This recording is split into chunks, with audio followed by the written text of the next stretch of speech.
On est aujourd'hui le mercredi 24 Shvat, on est le 30 janvier.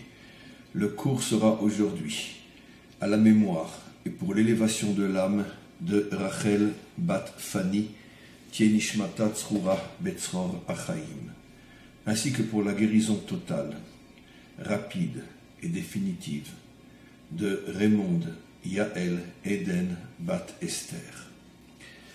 On est aujourd'hui, cette semaine, Parshat Mishpatim, et je voudrais conclure les cours de cette semaine en revenant sur une notion importante liée à notre parasha. Finalement, de quoi parle essentiellement cette parasha? Comment construire une société fondée sur des valeurs vraies, authentiques, la justice, l'égalité, la fraternité, la liberté. Je fais exprès de traduire de cette manière-là, bien évidemment, mais vous imaginez tous et toutes que cette traduction, ou plutôt le mot au départ en hébreu, Cherut, par exemple, que j'ai traduit par liberté, Tzedek, que j'ai traduit par justice,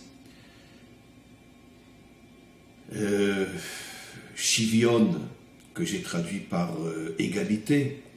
En vérité, en hébreu, tous ces mots ont un sens très différent du sens qu'ils prennent, malheureusement à cause de la traduction, mais comme je ne cesse de l'expliquer, je pense que je dois énerver certains d'entre vous, à force de répéter souvent la même chose, mais ce qui compte, c'est que moi, je ne m'énerve pas. Parce que, effectivement, ça fait 2000 ans déjà, et plus encore, que notre Torah est étudiée dans d'autres langues et donc automatiquement falsifiée parce qu'un mot change tout le sens, surtout lorsqu'il s'agit de la Torah. Mais peu importe, c'était juste une précision importante, mais revenons sur l'essentiel. Cette parasha Mishpatim se préoccupe essentiellement de nous donner les règles, les principes pour construire une société juste, un peuple juste, un peuple qui peut devenir et servir de modèle pour les autres. Effectivement, c'est ce que nos prophètes nous ont révélé. Israël s'appellera, au moment de la délivrance finale, Or Lagoyim, la lumière des nations, parce que le modèle chevratique, c'est-à-dire le modèle social, économique, politique, militaire d'Israël, sera un modèle que tous les peuples auront envie d'imiter. Parce qu'ils comprendront que finalement, ce modèle résout tous les problèmes des nations, problèmes restés sans solution depuis des millénaires et des millénaires. Ce sera l'œuvre principale du Mashiach, de construire une société, d'abord chez nous, en Israël, de construire une société fondée sur, encore une fois, une morale économique, une morale sociale, une morale politique, une morale militaire. Tout ça, bien sûr, nous semble très, je dirais presque comme un rêve, inatteignable. Mais d'un autre côté, je répondrai d'une manière tellement simple et tellement évidente, surtout à notre époque, qui aurait cru il y a 100 ans, 150 ans, vu les conditions dans lesquelles notre peuple était éparpillé et les conditions dans lesquelles il était humilié, et bien plus encore, qui aurait imaginé que dans un temps si court,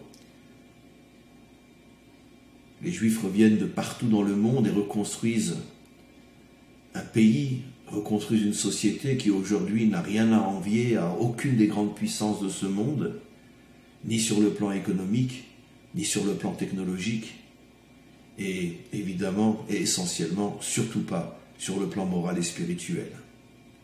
C'est vrai, on est encore loin, très loin, très loin de l'idéal messianique. C'est vrai. Mais comme je viens de donner l'exemple du retour et de la reconstruction d'Israël sur sa terre, personne ne pouvait l'imaginer il y a 100 ans. D'une manière bien sûr logique, évidemment, le miracle est au-delà de la logique. Mais d'une manière logique, personne ne pouvait l'imaginer. Pourtant, ça s'est oui réalisé. et pratiquement sans miracle, d'une manière très très naturelle, par un homme, Herzl et d'autres, qui n'étaient certainement pas des faiseurs de miracles, puisque officiellement ils ne se réclamaient pas et ne se recommandaient pas de la Torah. Donc ils ont utilisé des voies très très très terrestres, matérielles, et pourtant on est là aujourd'hui. Donc c'est vrai que quand on regarde l'état de notre société aujourd'hui, sur le plan politique, sur le plan social, sur le plan économique, c'est vrai qu'on peut se dire « waouh, c'est un rêve ». Ou alors, si on est quelqu'un qui ne vit que de passivité et de miracles, bon ben, le Messie viendra et il nous fera un miracle et il arrangera tout. C'est-à-dire, si on est un homme sage, intelligent, c'est vrai que ça paraît impossible et impensable d'arriver à une société juste, dans le monde en général et même chez nous en Israël. Et si on est encore une fois un rêveur, alors évidemment on attend le miracle et tout est possible. Donc finalement, si on est un homme intelligent, on a du mal à croire que, oui, on puisse devenir une société modèle. Si on est quelqu'un qui n'a aucune intelligence, alors bon, on attend le miracle. Et dans les deux cas, finalement, on reste devant une question sans réponse. Est-ce que véritablement, au niveau de l'homme et de son action et de son travail à lui, pas une prise en charge spirituelle venant d'en haut, est-ce que véritablement au niveau de l'homme et de son travail, véritablement on réussira à devenir Or LaGoïm, la lumière des nations? Déjà qu'on arrive à s'éclairer nous-mêmes. Mais encore une fois, c'est vrai que, logiquement parlant, ça paraît difficile, mais je reviens sur ce que j'ai expliqué. Logiquement parlant, il y a 150 ans, personne ne pouvait imaginer qu'on serait aujourd'hui la nation que nous sommes aujourd'hui. Plus encore, pourquoi aller si loin? Est-ce qu'en 1945, lorsque les portes d'Auschwitz s'ouvrent et qu'en sortent quelques squelettes, est-ce qu'on aurait pu imaginer que 3 ans après, en 1948, Israël renaissait comme nation indépendante sur sa terre, la déclaration de l'indépendance, et que tout de suite, cette déclaration entraînerait une guerre qui durera plus d'1 an, où nous étions 1 contre 1000 et 1 fusil contre 1000 fusils, et malgré tout on a gagné. Et jusqu'à aujourd'hui, on est toujours et on reste les plus forts. Alors c'est vrai, ce sont des miracles cachés à l'intérieur de la nature, mais quoi qu'il en soit, qui aurait pu imaginer? La preuve, comme je l'ai souvent expliqué, tout le staff de Ben Gurion, au moment où il décide, il va contre son propre staff, et il décide de déclarer l'indépendance de l'État d'Israël, tout le monde lui dit « mais tu es fou, tu vas terminer finalement le travail que Hitler n'a pas pu terminer, ils vont nous massacrer, on n'a aucune chance ». Il s'entête, il déclare la naissance de l'État d'Israël. Dans l'heure, 5 armées arabes foncent sur Israël. Et on est là aujourd'hui. Donc, évidemment, rétroactivement, et malheureusement, c'est la nature de l'homme de tout oublier. Cette ingratitude qui est la source, la racine de tous les défauts humains. Ne pas reconnaître le bien que l'on te fait, surtout lorsqu'il s'agit d'Hachem. Cette ingratitude nous fait oublier que finalement, on ne vit que des miracles depuis des décennies. Des miracles cachés, mais des miracles quand même. Et ces miracles-là sont bien la preuve que, même si d'après la logique, on ne pouvait pas imaginer l'issue positive, oui, on la vit aujourd'hui, l'issue positive, on est là. Donc je reviens à ce que j'ai expliqué, c'est vrai qu'aujourd'hui, à vision humaine, ça nous est très très difficile, ça paraît un fantasme, une illusion, d'imaginer qu'un jour Israël puisse être d'abord pour lui-même une lumière sur le plan économique, social, politique, et une lumière tellement forte qu'elle puisse éclairer aussi les 70 autres nations. C'est sûr que ça paraît utopique, mais je crois que l'histoire nous a appris une chose fondamentale. La dernière chose à laquelle il faut faire confiance, c'est la logique. Car la logique n'arrête pas de nous tromper. Toute l'histoire fonctionne complètement, totalement, au-delà des limites de la logique. L'homme ne veut pas l'admettre parce que son ego, son orgueil, le pousse à vouloir tout maîtriser, tout comprendre, tout expliquer. Mais finalement, avec un minimum de bon sens, un minimum d'honnêteté, qui peut expliquer aujourd'hui où nous sommes aujourd'hui et où nous étions il y a 100 ans, où nous étions en 45 et où nous sommes aujourd'hui. Donc, il faudrait qu'une fois pour toutes, on puisse mettre notre logique de côté et comprendre que l'histoire fonctionne d'après des critères qui n'ont rien à voir avec la logique, et surtout, lorsqu'il s'agit d'Israël.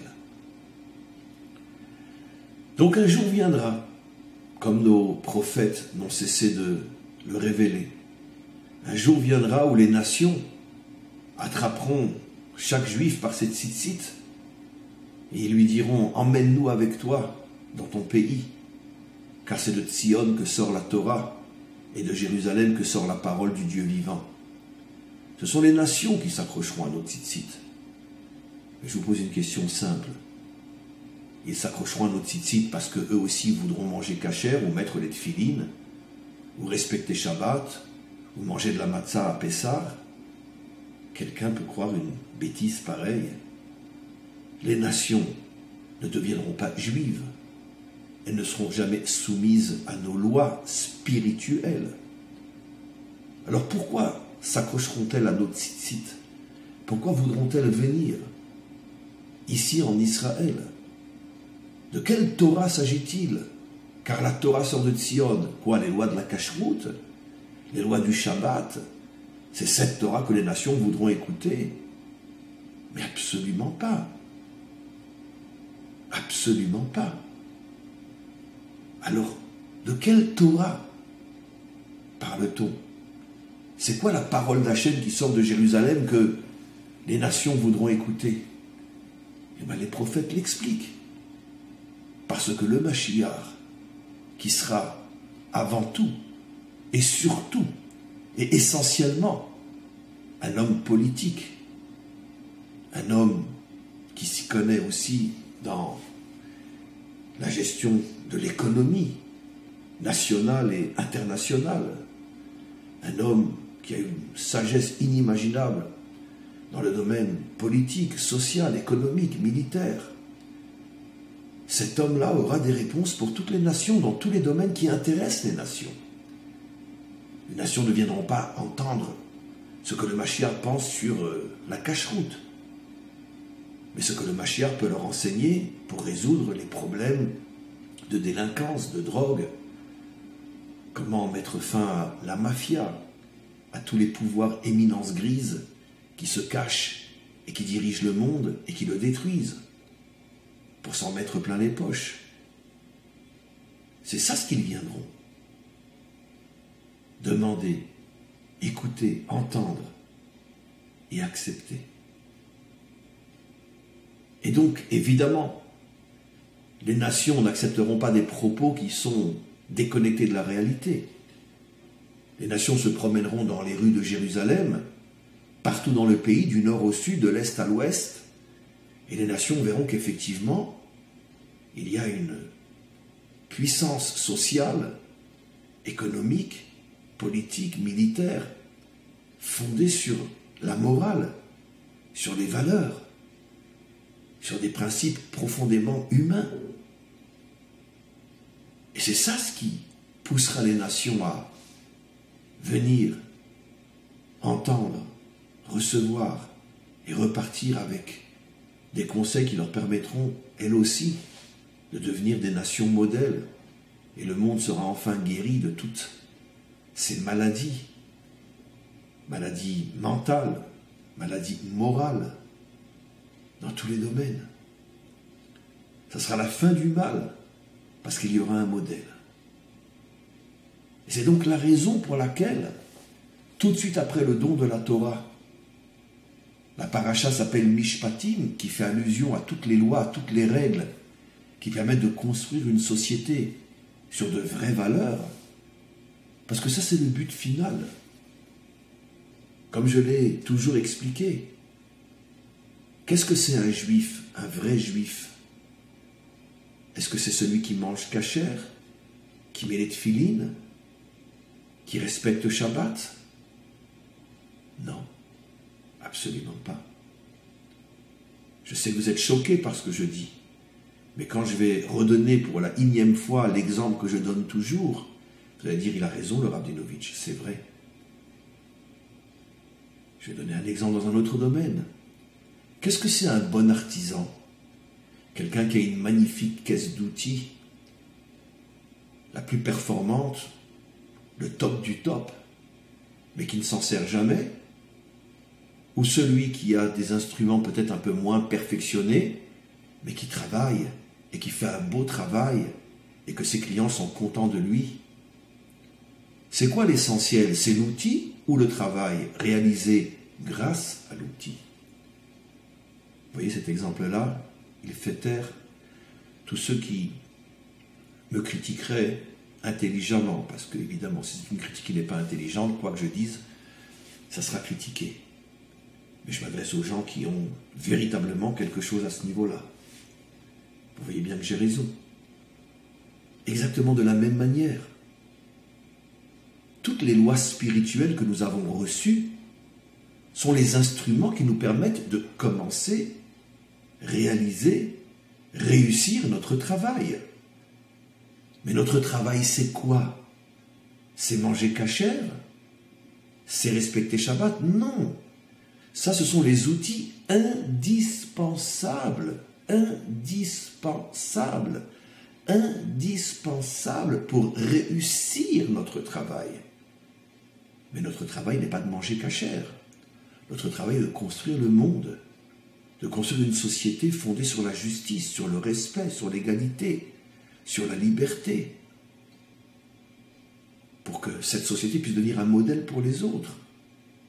Donc si j'accomplis tous les commandements divins, mais que finalement je ne fais rien pour faire avancer ce monde et le transformer, chacun à son niveau bien évidemment, eh bien je ressemble à celui qui a acheté les outils les plus extraordinaires, parce qu'effectivement l'accomplissement des mitzvot, ce sont des outils extraordinaires, mais je ne m'en sers pas. Alors à quoi ça sert? À quoi je sers? Pour mieux comprendre ce que j'explique, on va revenir à une question connue dans la Torah elle-même. Vous remarquerez que dans les 10 commandements, ce sont d'abord les commandements qui définissent la relation entre l'homme et Dieu qui sont énoncés. Je suis Hachem ton Dieu. Tu n'auras pas d'autre Dieu que moi. Tu ne prononceras pas mon nom en vain. Tu respecteras le Shabbat. Chacun de ces commandements contient en vérité, comme l'expliquent nos maîtres, mais évidemment il nous faudrait des milliers d'heures pour le faire, chacun de ces commandements contient en vérité tous les commandements spirituels de la Torah, y compris la cacheroute, y compris tous les commandements, ce que j'appelle spirituels, ça veut dire qui construisent notre relation avec Dieu. Et puis après, dans les deuxièmes tables, ce sont tous les commandements qui gèrent finalement la relation entre l'homme et l'homme. C'est-à-dire comment on construit une société, comment on construit un peuple sur des valeurs authentiques. Tu ne tueras point, tu ne te débaucheras pas, tu ne voleras pas, tu ne feras pas de faux témoignages, tu ne convoiteras pas. Là encore, bien évidemment, chacun de ces commandements contient des milliers d'autres commandements. Ce sont uniquement des têtes de chapitre, comme le disent nos maîtres. Ne pas tuer, c'est pas uniquement assassiner. C'est ne pas faire honte à quelqu'un, ne pas l'humilier, ne pas faire de la délation, ne pas faire de la médisance. Nos maîtres vont plus loin encore. Ils disent que humilier quelqu'un en public, c'est plus grave que de le tuer carrément. Alors bien sûr, on peut ne pas comprendre, mais c'est ce que disent nos maîtres. Donc, l'otir tsar, tu n'assassineras point, contient en vérité des centaines et des centaines de nuances. C'est pour ça qu'encore une fois, quand je traduis, tu ne tueras point ou tu n'assassineras point, j'ai tout détruit. J'ai assassiné la Torah. Parce qu'en hébreu, le mot lotirtsar ne fait pas allusion uniquement au crime physique. Humilier quelqu'un, c'est aussi un acte de retsar, d'assassinat, mais sur le plan moral. De même, le faux témoignage, ce n'est pas uniquement aller devant un tribunal et prêter un faux témoignage. Il y a des nuances incroyables dans la notion de faux témoignage. Ça peut aller jusque dans le monde des affaires. Si je vends un produit qui n'est pas ce que je fais croire et que je le présente comme étant un produit extraordinaire et qu'en vérité il est loin de l'être et que les gens tombent dans le panneau et l'achètent à un prix fort, eh bien je fais un faux témoignage puisque je dis des choses fausses sur la chose que je suis en train de vendre. Tout le monde des affaires aujourd'hui est fondé sur le faux témoignage. Donc vous voyez bien, ça n'a rien à voir avec deux témoins devant des juges. Il faut avoir un minimum de bon sens quand on étudie notre Torah. Comme si, dans les 10 commandements, on va parler uniquement de deux témoins devant un tribunal. Jusqu'à aujourd'hui, ça ne m'est jamais arrivé de me retrouver devant un tribunal et de devoir témoigner. Et j'espère que ça ne m'arrivera pas durant toute ma vie. Donc en quoi ce commandement me concerne? De même, tu n'assassineras pas dans le premier sens du terme. En quoi ça me concerne? Donc il est clair qu'il s'agit de têtes de chapitres qui contiennent finalement toute l'histoire humaine. Bien évidemment. Mais quoi qu'il en soit, revenons à ce que j'avais commencé à expliquer. On s'aperçoit donc que la Torah parle d'abord dans les 10 commandements des lois concernant finalement le culte, la relation avec Dieu, et seulement après les lois qui régissent, qui gèrent la relation entre l'homme et l'homme. Or, ce qui est très étonnant, c'est que dans les parachiotes, l'ordre est inversé. La première paracha après le don de la Torah, c'est celle dont je parle, Mishpatim, qui parle de la relation entre l'homme et l'homme. Et seulement plus tard, on va revenir sur des parachiotes qui parlent de la relation entre l'homme et Dieu. Par exemple, construire le tabernacle, qui n'a de sens que pour établir, pour renforcer notre relation avec Dieu. Alors pourquoi au niveau des 10 commandements, on parle d'abord de l'homme et Dieu, et puis après de l'homme et l'homme? Et pourquoi dans les parachiotes, on inverse les choses? Pour le comprendre, je vais revenir à un exemple dont j'ai souvent parlé, mais qui est tellement important. Vous savez que nos maîtres se posent la question pourquoi la première lettre de la Torah est un bet. Bet qui en vérité veut dire baït, la maison. Ce qui est extraordinaire en hébreu, c'est que chaque lettre fait aussi allusion à un mot. Par exemple, Aleph, la première lettre, fait allusion à la puissance, Alouf. Entre autres, pas que. Le Bet fait allusion à Baït, parce que ça s'écrit Bet, Yud, Tav, Baït, la maison.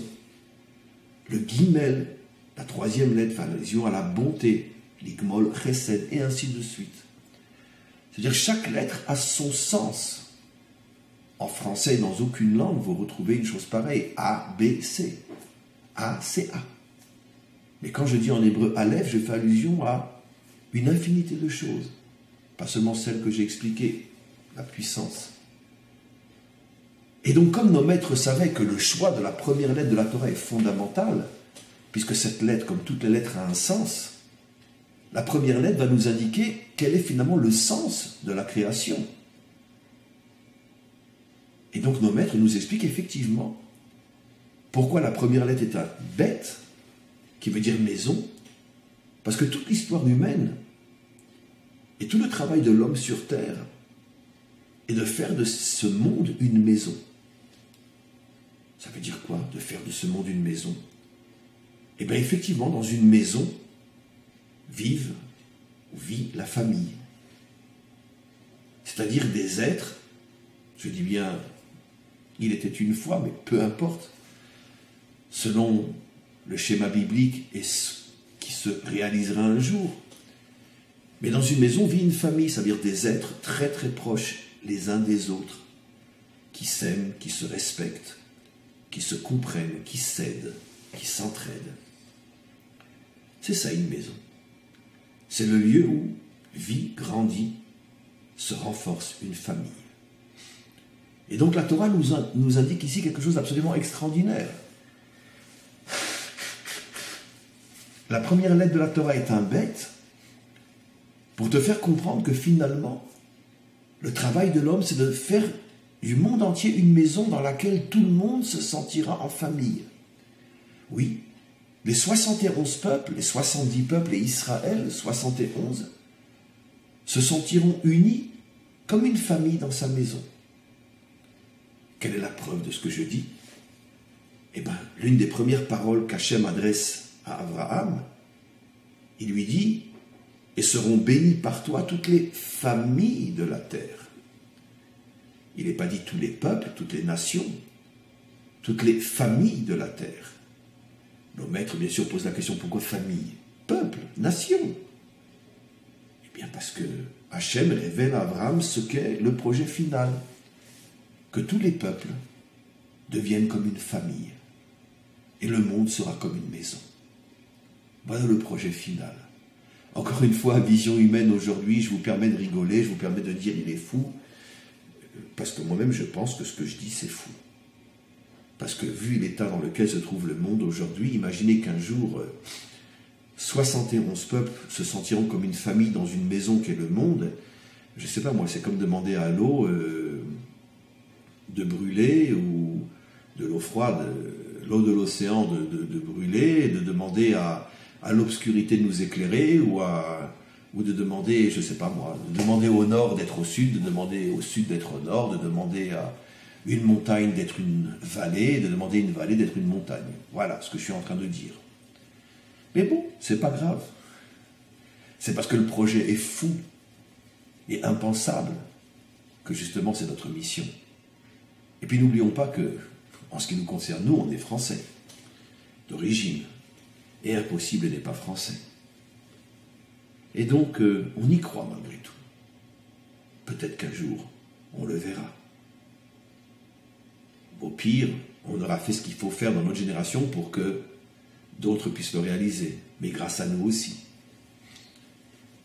Maintenant, revenons sur la notion de maison. Une maison a deux parties fondamentales. Les fondations et la maison elle-même. Les fondations sont indispensables parce que sans fondation, c'est même très très très dangereux de rentrer dans la maison. Parce qu'elle peut s'écrouler sur toi et devenir ton cimetière. Donc malheur à celui qui rentre dans une maison sans fondation. Donc les fondations sont très importantes, mais d'un autre côté, quand je loue ou j'achète une maison, je ne demande jamais au constructeur de me montrer les fondations. Alors, j'imagine qu'elles ont été bien faites, selon les normes et les lois. Mais pourquoi je ne demande pas à voir les fondations? Parce que personne ne vit dans les fondations, tout le monde vit dans la maison.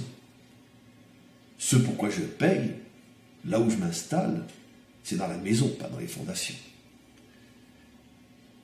Eh bien, si la Torah nous dit que le but final est de faire de ce monde une maison, ce qui veut dire que, puisque c'est la Torah qui nous le révèle, ce qui veut dire que la Torah est notre force pour réaliser le projet, ce qui veut dire que dans la Torah elle-même, il y a la partie fondation et la partie maison.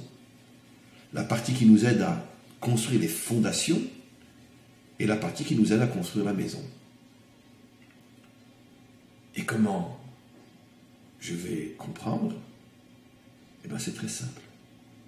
Toute la dimension spirituelle, culte, qui traite essentiellement de ma relation avec Dieu, ça, c'est les fondations. Toute la partie qui concerne la construction du monde, d'une société juste, équitable, libre, une société où on s'aime et on se respecte. Toute cette partie-là, c'est la maison elle-même. Incroyable. Ce qui veut dire que, c'est sûr, ne nous méprenons pas. Celui qui veut construire une société juste sans Torah, non seulement il ne peut pas le faire, puisqu'il n'a pas les fondations, mais c'est même très très très dangereux de le suivre, car tous ceux qui le suivront mourront dans la maison lorsqu'elle s'effondrera. Il faut les fondations. Ça, c'est la dimension spirituelle. Mais comme les fondations, la dimension spirituelle, elle est cachée, elle n'est pas visible. Le spirituel n'est pas visible. Les effets du spirituel ne sont pas visibles. Comme les fondations, leur rôle, leur importance n'est pas visible. On le sait, mais on ne peut pas le voir. On oublie même qu'il y a des fondations sous la maison. Mais là où je vis, là où je me construis, là où je suis heureux, c'est dans la maison. C'est-à-dire que la relation entre l'homme et l'homme correspond à la maison, la relation entre l'homme et Dieu correspond aux fondations. Et il ne faut pas se tromper. Parce que les deux erreurs sont toute l'histoire humaine. Il y a ceux qui veulent construire la maison sans fondation et qui viennent avec des arguments apparemment très logiques. Qu'est-ce que j'ai besoin de manger cachère? Je parle d'un juif par exemple. Qu'est-ce que j'ai besoin de manger cachère pour construire une société juste et équitable? Si c'est un non-juif, qu'est-ce que j'ai besoin de croire en Dieu pour construire une société de paix, de respect, d'amour entre les hommes? Quel est le lien? Pourquoi j'ai besoin de ça? Mais effectivement, dans l'histoire humaine, et c'est ce que l'on voit une fois de plus, on commence à voir les fissures dans la maison, toutes les civilisations, tous les peuples, toutes les nations qui ont eu l'arrogance de croire qu'on pouvait construire quelque chose dans ce monde, même sur des valeurs authentiques, liberté, fraternité, égalité, mais que sans Dieu, on voit très bien le résultat. Très vite, trop vite. Et les civilisations se construisent et disparaissent les unes après les autres. Il ne reste rien. Les civilisations, les peuples, les nations sont enterrés dans leur propre maison, qui s'est effondrée parce qu'elle n'avait pas de fondation. Donc tu ne peux pas construire un monde meilleur sans une connexion très très puissante avec le maître du monde et l'observance de tout ce qu'il te demande dans le plan et dans le domaine spirituel. C'est impossible. D'un autre côté, il y a ceux, durant toute l'histoire jusqu'à aujourd'hui, dans notre peuple comme dans tous les peuples, qui, eux, ne se rendent même pas compte qu'ils vivent dans les fondations. Ils ont une vie spirituelle intense, mais sur le plan concret, d'agir réellement dans ce monde, rien, ou très peu, ou trop peu. Il n'y a rien. Et donc, juste un instant.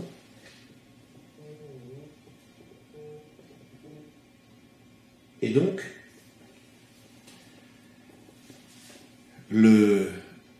cette deuxième erreur de ceux qui favorisent les fondations et vivent complètement déconnectés en marge de ce monde, en prétendant que l'essentiel c'est de servir Dieu, cette erreur est aussi grave que ceux qui disent que non, l'essentiel est de construire la maison, mais sans fondation. Dans les deux cas, le résultat c'est que tu n'as rien. Parce qu'une maison sans fondation, elle est très très dangereuse, tu vas mourir dedans. Et des fondations sans maison, de toute façon, tu n'as pas où vivre. Et c'est le secret de l'exil. Pourquoi le peuple juif est en exil depuis des millénaires?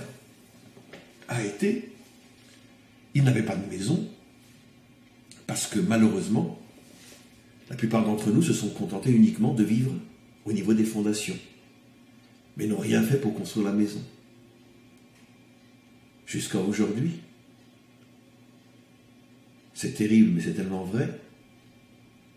Est-ce qu'il y a parmi ceux qui étudient la Torah quelqu'un qui est capable, qu'il soit entendu ou pas, peu importe, mais quelqu'un qui est capable de prouver qu'il a compris à partir de la Torah comment construire une société où il n'y a plus de délinquance, il n'y a plus de débauche, comment construire une économie propre, nationale et internationale, comment chasser toute la corruption qu'il y a dans le monde politique, dans le monde de la finance, comment avoir une armée propre, intègre. Y a-t-il quelqu'un? Non. Tous les rabbinim aujourd'hui essentiellement de choses très théoriques. Il faut être gentil, il ne faut pas être méchant. Maintenant, concrètement, dis-moi, voilà, moi j'ai une société qui rentre 2 milliards de dollars 20 milliards de dollars par mois. Mais dans ce monde de fous, je suis obligé de faire des tas de pour pouvoir tenir. Comment je fais? Qui a la réponse? Personne. Parce que la religion est complètement déconnectée de la réalité. Complètement. Et donc c'est beaucoup plus facile finalement de rester coincé à l'intérieur d'un livre et surtout de ne pas se préoccuper de ce qui se passe dans la réalité concrète, dans la vraie. C'est très très très difficile parce que moi-même je n'ai pas de réponse. Je suis un religieux, je ne suis pas un politicien, je ne suis pas un financier, je ne suis pas un officier, je suis un religieux, malheureusement. Et donc je suis coincé dans mes fondations. La Torah, la vraie, elle réunit les deux. Les fondations pour construire la maison. Et donc maintenant on comprend pourquoi dans le don de la Torah, d'abord on parle des lois concernant la relation entre l'homme et Dieu, c'est les fondations, et après les lois concernant l'homme et l'homme, c'est la maison. D'abord les fondations, après la maison. Même si tu es quelqu'un, je parle d'un juif, même si tu es quelqu'un qui véritablement, sincèrement veut la paix, la justice, l'égalité, mais que tu es quelqu'un qui ne mange pas cachère et qui ne fait pas Shabbat, tu ne réussiras jamais, jamais, jamais, jamais. Et si tu ne me crois pas, ouvre les yeux, sois honnête, regarde l'histoire. Tous ceux qui ont essayé, sans le maître du monde, de construire quoi que ce soit, ils ont tous transformé leur construction en tombe pour tous ceux qui y sont rentrés. Il n'y a pas d'exception à la règle. Donc, voilà pourquoi on parle d'abord des fondations avant la maison. Maintenant, pourquoi la première paracha qui suit le don de la Torah, c'est la paracha qui parle justement de la construction d'une société juste? Parce que la Torah veut nous faire comprendre que le but du don de la Torah, c'est d'arriver à ça. Une fois que je t'ai donné les fondations et la maison, je ne veux pas que tu te trompes et que tu intervertisses, que tu crois que finalement les fondations c'est la maison et la maison c'est pas tellement important. Non, je veux que tu saches que je t'ai donné la Torah pour construire un monde dans lequel 71 nations se sentiront comme une grande famille. Voilà le secret de notre paracha. Que le Maître du monde nous aide, nous éclaire. Amen, Vechen Yeratzon.